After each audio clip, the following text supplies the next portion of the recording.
ভোটের মাঠ থেকে স্বজনদের সরাতে পারেননি আওয়ামী লীগের মন্ত্রী এমপিরা। প্রচার প্রচারণায় এখন তাদের বিরুদ্ধে উঠেছে প্রভাব বিস্তার ও হুমকি ধামকির অভিযোগ। প্রতিদ্বন্দ্বী প্রার্থীদের অভিযোগ, মন্ত্রী এমপির স্বজনরা তাদের নানাভাবে হয়রানি করছেন। এতে ভীতির সঞ্চার হয়েছে ভোটারদের মাঝেও। যদিও এক নির্বাচন কমিশনার বলছেন, কোনো প্রার্থী প্রভাব বিস্তার করতে চাইলে তাকে কঠোরভাবে দমন করা হবে।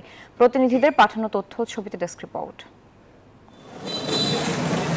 দলকে বৃদ্ধাঙ্গুলি দেখিয়ে ভোটের মাঠে এমপির স্বজনরা। প্রচার প্রচারণায় এখন তারা চষে বেড়াচ্ছেন উপজেলার অলিগলি। ভোটের মাঠে একচ্ছত্র দখল ও আধিপত্য ধরে রাখতে মরিয়া হয়ে উঠেছে তারা। পিরোজপুরের নাজিরপুরে লড়ছেন সংসদ সদস্য সম রেজাউল করিমের ভাই SM নূরে আলম সিদ্দিকী। অভিযোগ উঠেছে, এমপির প্রভাব খাটিয়ে হুমকি ধামকি দিয়ে প্রতিদ্বন্দ্বী প্রার্থীকে কোণঠাসা করে রেখেছেন তিনি। হামলা, ভাঙচুর আর মারধর যেন নিত্যদিনকার ঘটনা। চেয়ারম্যান প্রার্থী ডাক্তার দীপঙ্কর কুমার নাগের প্রচারণার সমন্বয়ক সঞ্জীব হালদারের মৃত্যু নিয়েও সন্দেহ জেগেছে জনমনে। আমার কাছে কেন জানি মনে হচ্ছে এটা পরিকল্পিতভাবে করা হয়েছে। তদন্ত সাপেক্ষে এটা বের হয়ে আসা উচিত। একটা আতঙ্ক বিরাজ করছে। সেই আতঙ্কটা হলো যে অধিক মোটরসাইকেল সহ মহড়া, তারপরে হলো স্লোগান দেওয়া, যেটা হলো আমাদের আচরণবিধিতে সম্পূর্ণ পরিপন্থী।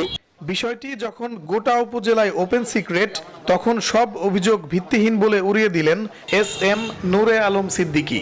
আমাকে ঘিরে নাজিরপুর উপজেলায় একটি বলয় তৈরি হয়েছে, একটি সমর্থক গোষ্ঠী তৈরি হয়েছে।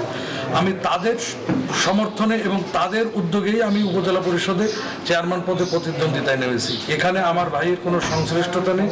এই চিত্র শুধু পিরোজপুরের নয়, বগুড়া, মাদারীপুর, নরসিংদী, টাঙ্গাইল, নোয়াখালী সহ বেশ কয়েকটি উপজেলায়ও এমপির স্বজনদের ক্ষমতার দাপটে চাপে অন্য প্রার্থীরা। আমি শুধু এমপির আত্মীয়, ঠিক না? আসলে আমার রাজনৈতিক ইতিহাস, অনেক ইতিহাস আছে আমার রাজনৈতিক। মানুষের স্বতঃস্ফূর্তভাবে আমাকে ভোট দিতে যাচ্ছে এবং তাতে তারা সেই ভয় পেয়ে এখন তারা বিভিন্ন রকম মিথ্যাচার করছে। প্রার্থীদের এমন পাল্টাপাল্টি অভিযোগে ভোটারদের মধ্যে শঙ্কা দেখা দিয়েছে। নির্ভয়ে কেন্দ্রে গিয়ে পছন্দের প্রার্থীকে ভোট দিতে চান তারা।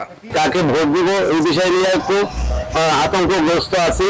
যে কোনো বিষয় নিয়ে গেলে যেন তার কাছে আমরা একটা আশ্রয় পাই। কোনো প্রার্থী প্রভাব বিস্তার করতে চাইলে তাকে কঠোরভাবে দমন করার হুঁশিয়ারি দিয়েছে নির্বাচন কমিশন।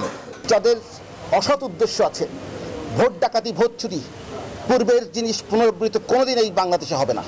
প্রথম দফায় 150 উপজেলায় ভোট হবে আগামী 8 মে। Desk report, news 24।